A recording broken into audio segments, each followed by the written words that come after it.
ಸುವರ್ಣ news ನೆರವಿನೊಂದಿಗೆ ಬಾಲ್ಯ ವಿವಾಹದಿಂದ ಪಾರಾದ ಮಂಡ್ಯದ ಗುತ್ತಲು ಬಡಾವಣೆಯ 16 ವರ್ಷದ ಬಾಲಕಿಗೆ ಮಹಿಳಾ ಮತ್ತು ಮಕ್ಕಳ ಕಲ್ಯಾಣ ಇಲಾಖೆ ನೆರವು ನೀಡಿದೆ. ನಗರದ ಬಾಲಕಿಯರ ಬಾಲಮಂದಿರದಲ್ಲಿ ಪುನರ್ವಸತಿ ಕಲ್ಪಿಸಲಾಗಿದೆ. ನಾಳೆ ಮಕ್ಕಳ ಕಲ್ಯಾಣ ಸಮಿತಿ ಮುಂದೆ ಬಾಲಕಿಯನ್ನ ವಿಚಾರಣೆ ಮಾಡಿ ಶಾಶ್ವತ ಪುನರ್ವಸತಿಗಾಗಿ ಮೈಸೂರಿಗೆ ವರ್ಗಾಯಿಸಲು ಇಲಾಖೆ ನಿರ್ಧರಿಸಿದೆ.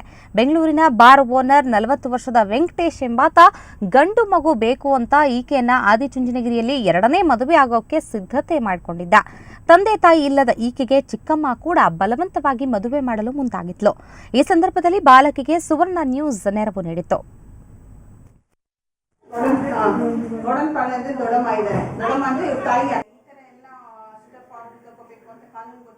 ನನಗೆ ಈ ಥರ ಕಷ್ಟ ಇತ್ತು, ಮದುವೆ ಮಾಡ್ತಾಯಿದ್ರು. ಮದುವೆ ಬೇಡ ಅಂತಂದ್ರೂ ನಮ್ಮ ಚಿಕ್ಕಮ್ಮ ಹಿಂಸೆ ಮಾಡಿ ಮದುವೆ ಮಾಡ್ತಾಯಿದ್ರು. ನಾನು ಹಿಂಗೆ ಸುವರ್ಣ ನ್ಯೂಸವ್ರಿಗೆ ಫೋನ್ ಮಾಡಿಕೊಂಡು ಹಿಂಗೆ ಹೇಳಿದೆ. ಅವ್ರು ಬಂದು ಎಲ್ಲ ಈ ಥರ ಡೀಟೇಲಾಗಿ ಕೇಳಿದ್ರು. ನಾನು ಹೇಳಿದೆ.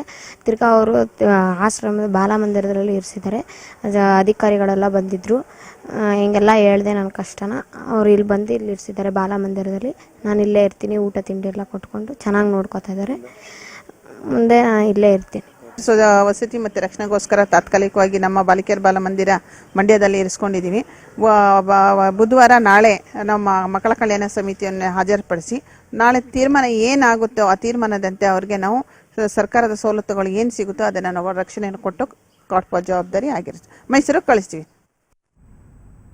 ಈ ಬಗ್ಗೆ ಮತ್ತಷ್ಟು ಮಾಹಿತಿ ಪಡೆಯೋಣ ನಮ್ಮ ಪ್ರತಿನಿಧಿ ಸೋಮಶೇಖರ್ ಅವರಿಂದ. ಸೋಮಶೇಖರ್, ಸುವರ್ಣ ನ್ಯೂಸ್ ನೆರವಿನಿಂದ ಬಾಲ್ಯ ವಿವಾಹದಿಂದ ಏನೋ ಪಾರಾಗಿದ್ಲಿ ಬಾಲಕಿ, ಈಗ ಈಕೆಗೆ ಯಾವ ರೀತಿ ಆಸರ ಸಿಕ್ಕಿದೆ?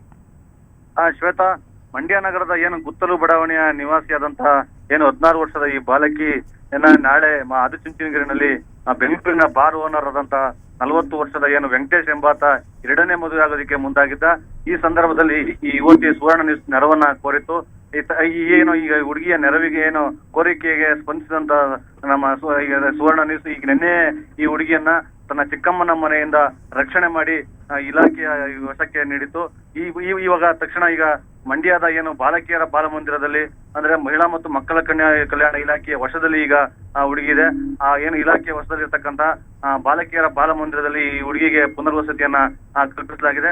ಅಷ್ಟೇ ಅಲ್ಲದೆ ಈಗ ನಾಳೆ ಏನು ಈಗ ನಡೀತಕ್ಕಂತ ಏನು ಮಕ್ಕಳ ಕಲ್ಯಾಣ ಸಮಿತಿಯ ಮುಂದೆ ಈ ಹುಡುಗಿಯನ್ನ ಏನು ಹಾಜರುಪಡಿಸಿ ಅಲ್ಲಿ ವಿಚಾರಣೆಯನ್ನ ಮಾಡಲಾಗುತ್ತೆ. ಈ ಹುಡುಗಿ ಶಾಶ್ವತವಾಗಿ ನಾನು ಇಲ್ಲೇ ಉಳ್ಕೊಳ್ತೀನಿ ಅನ್ನುವಂತ ಒಂದು ಏನು ಬೇಡಿಕೆಯನ್ನ ಮುಂದಿಟ್ರೆ ಈಕೆಗೆ ಮೈಸೂರಿಗೆ ಕರ್ಕೊಂಡು ಹೋಗಿ ಅಲ್ಲಿ ಆಕೆಗೆ ಶಾಶ್ವತವಾದಂತಹ ಒಂದು ಪುನರ್ವಸತಿಯನ್ನ ಕಲ್ಪಿಸುವಂತ ಒಂದು ನಿರ್ಧಾರವನ್ನು ಕೂಡ ಇಲಾಖೆ ಕೈಗೊಂಡಿದೆ. ಒಟ್ಟಾರೆಯಾಗಿ ಏನು ಈಗ ಈಕೆ ಬಾಲ್ಯ ವಿವಾಹದ ಕೂಪಕ್ಕೆ ಸಿಕ್ಕಾಕೊಳ್ತಿದ್ದಂತ ಈ ಹುಡುಗಿಯನ್ನ ಈಗ ರಕ್ಷಣೆ ಮಾಡಲಾಗಿದ್ದು ಈಕೆಗೆ ಸಂಪೂರ್ಣವಾದಂತಹ ಶಾಶ್ವತವಾದ ಪರಿಹಾರವನ್ನ ಈಗೆಲ್ಲವನ್ನು ಕೂಡ ಕಲ್ಪಿಸಿಕೊಡಲಾಗಿದೆ. ಶ್ವೇತಾ, ಥ್ಯಾಂಕ್ ಯು ಸೋಮಶೇಖರ್ ಎಲ್ಲ ಮಾಹಿತಿಗಾಗಿ.